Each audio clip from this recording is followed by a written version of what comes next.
Gini, kalau bicara tumor atau kanker, jadi sudah saya jelaskan di awal tadi bahwa sebenarnya tubuh kita itu bisa memperbaiki atau menghalangi gitu kan hal-hal yang bisa menyebabkan masalah di tubuh kita. Tapi apa kata kuncinya? Provide the right condition instruction.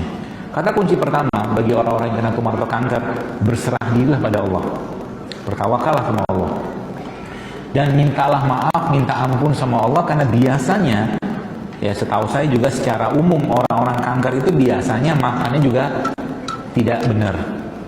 Jadi kita minta maaf, minta ampun, kita betul-betul tobat sama Allah dan minta petunjuk sama Allah, kira-kira apa yang Dia ciptakan di atas tanahnya ini yang bisa digunakan untuk mengobati kankernya tadi.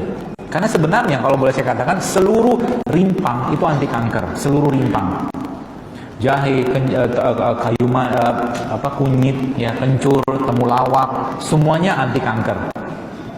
Tapi dia tidak akan bisa bekerja ke badan kita kalau kitanya stres. Gak bisa. Ada seorang ibu kemarin sempat konsul ke saya pas di Bandung. Dia bilang gini, dia kena tumor atau kanker tiroid.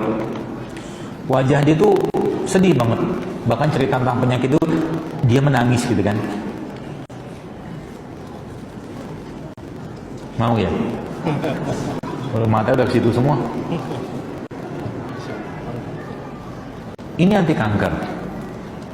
Jus ini kalau teman-teman yang tadi, maaf ibu yang tanya tadi, minum, insya Allah juga sebagai anti kanker juga bisa. Kan dua. Jadi sebenarnya pengobatan kayak begitu tuh gampang. Ya, asal kitanya juga tenang gitu loh. Jadi cerita ke ibu tadi, saya balik dulu ya. Ibu tadi itu akhirnya saya bilang gini, Bu, tenang aja Bu. Dengan atau tanpa penyakit ini, ibu pasti mati, saya bilang. Betul gak?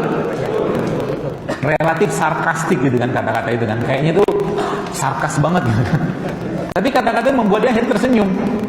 Benar juga sih ya. Terus kenapa saya harus susah hati? Mati-mati aja. Tapi kuncinya apa? Saya pernah tulis di feed juga, saya bilang life is too short to be unhappy. Hidup kita tuh terlalu singkat kalau nggak bahagia. Gitu loh. Ngapain susah hati? Toh juga mau sesehat apapun kita, mau tidak sesehat apapun kita, pasti mati gitu loh. Cuman kita mencari peluang di situ. Contoh mungkin ada orang bilang, orang yang nggak suka dengan apa yang saya sampaikan ini banyak juga, ngapain juga dia bilang, mati juga, benar. Tapi bagaimana dengan kayak begini, yang ibadah kita lebih baik, kan dapat pahala. Gitu loh maksudnya. Bagaimana dengan beginian kita bersyukur dengan Allah, dengan apa yang Allah ciptakan, kan dapat pahala kita. Gitu loh. Pertanyaan mau ngambil peluang nggak di situ? Kita pakai baju cuma pakai baju doang, dapat pahala nggak? Mungkin nggak dapat pahala, tapi kita meniatkan, ya Allah, aku pakai baju ini untuk menghadapmu, untuk sholat kepadamu, dapat pahala. Sama juga dengan beginian, ya Allah, aku minum jus begini nih supaya badanku sehat dan bisa baca Quran lebih banyak, dapat pahala. Gitu maksudnya. Jadi jangan, kita tuh mencoba, kalau saya membahasakan tuh, cobalah untuk mencari peluang-peluang pahala di apapun yang kita kerjakan. Ya. Minum madu, katakanlah dengan minum madu, ya Allah, semoga dengan minum madu ini saya bisa memberikan yang terbaik untuk istri saya, suami saya, dengan kesehatan saya, kan bisa juga pahala. Gitu, ya. Nah, kembali ke kanker tadi.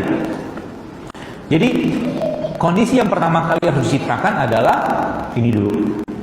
Ini dibenerin. Sabar, tawakal, bertaubat sama Allah, bahagia aja.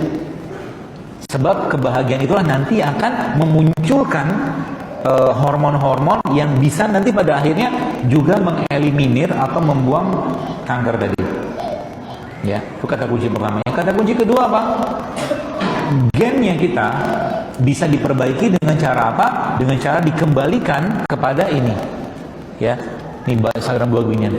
So selama 3 bulan, saran saya, ibu tadi yang bertanya, atau siapa yang bertanya ini, cobalah ganti sayuran dan buahnya dengan sayur atau buah organik. Organik itu maksudnya apa? Tidak kena pestisida gitu aja lah. Tanam sendiri itu organik nggak? Tanam sendiri itu organik. Gitu lah. Itu karena apa? Yang saya pahami ada satu penelitian yang dilakukan. Itu ternyata orang-orang yang kanker sekalipun ketika 3 bulan dia memperbaiki badannya dengan sayur dan buah organik, itu ternyata gennya bisa berubah. Ekspresi gennya. Ya, kenapa? Karena mereka mengandung antioksidan. Dan selama 3 bulan itu sekalian, Bapak, Ibu atau siapa penanya ini, jangan makan daging dulu. Ya, protein ini dapat dari mana? Tempe. Alpukat juga ada protein. Ya. Spesifik nggak apa yang saya sampaikan? Kenapa yang saya kerjakan bukan spesifik ngobatin apa yang kankernya, bukan. Kita mengembalikan keseimbangan badan gitu loh. Ya, tadi ada tempe, ada kurma, itu kan prebiotik, probiotik gitu-gitu. Ya, kalau yakin insya Allah akan baik. Kenapa? Karena dari pengalaman saya di jamaah online-nya saya, karena saya nggak praktek. Kenapa nggak praktek? Banyak pertimbangannya. Kalau begini kan 2 jam mungkin sebulan mungkin ada 500 orang di sini sekarang hadir. Kalau praktek 2 jam paling 10 orang. Ya, jadi saya mau menyerahkan ke teman-teman yang buka klinik gak apa-apa. Kalau memang perlu intensif berobat saya akan arahkan. Nah, jadi dari beberapa pengalaman saya di jamaah-jamaah ini pas lagi di kajian seperti ini, itu ternyata ketika kita perbaiki pencernaan kita perbaiki dengan rimpang kayak begini, dengan sayur buah, itu ternyata efeknya luar biasa. Berat badan turun itu cuma efek kesekian saja, hanya efek kesekian. Tapi yang jelas apa? The true health, true health is not the absence of disease. Kesehatan yang sejati itu bukan tidak ada penyakit, but the true health is the presence of vitality. Ya, true health itu kesehatan yang sejati itu kita mendapatkan vitalitas. Jadi makan sedikit tetap fit, makan banyak nggak fit. Jadi kita yang ngerti ngejasnya. Ya, makanya saya pribadi lebih senang lapar daripada kenyang. Ya, karena saya tahu badan saya. Jadi kalau sudah nyampah sedikit, kacau tuh. Ya, kadang-kadang sempat juga cheating, tapi lama-lama saya pikir ngapa juga cheating gitu loh. Mendingan saya makan sehat terus-menerus. Ya. Cheating itu kalau dalam bahasa saya apa? Kalau santan itu bagi saya cheating. Santan dimasak ya. Itu cheating buat saya. Berat banget badan saya. Ya, seperti itu. Jadi ibu yang bertanya ini atau penanya ini coba mulai perbaiki makanannya dan perbaiki hatinya, banyak baca Quran, dan ketika baca Quran juga mintalah sama Allah, ya Allah jadikan Al-Quran yang aku baca ini sebagai penyembuh bagi penyakitku. Boleh nggak gitu? Boleh. Karena ada janji Allah di sana. Allah katakan dalam Quran, wa nunazzilu minal Quran ma huwa syifaa'un wa rahmatul lil mu'minin. Dan kami turunkan Al-Quran sebagai syifa, sebagai penyembuh. Ya, maka tagih janji Allah di sana.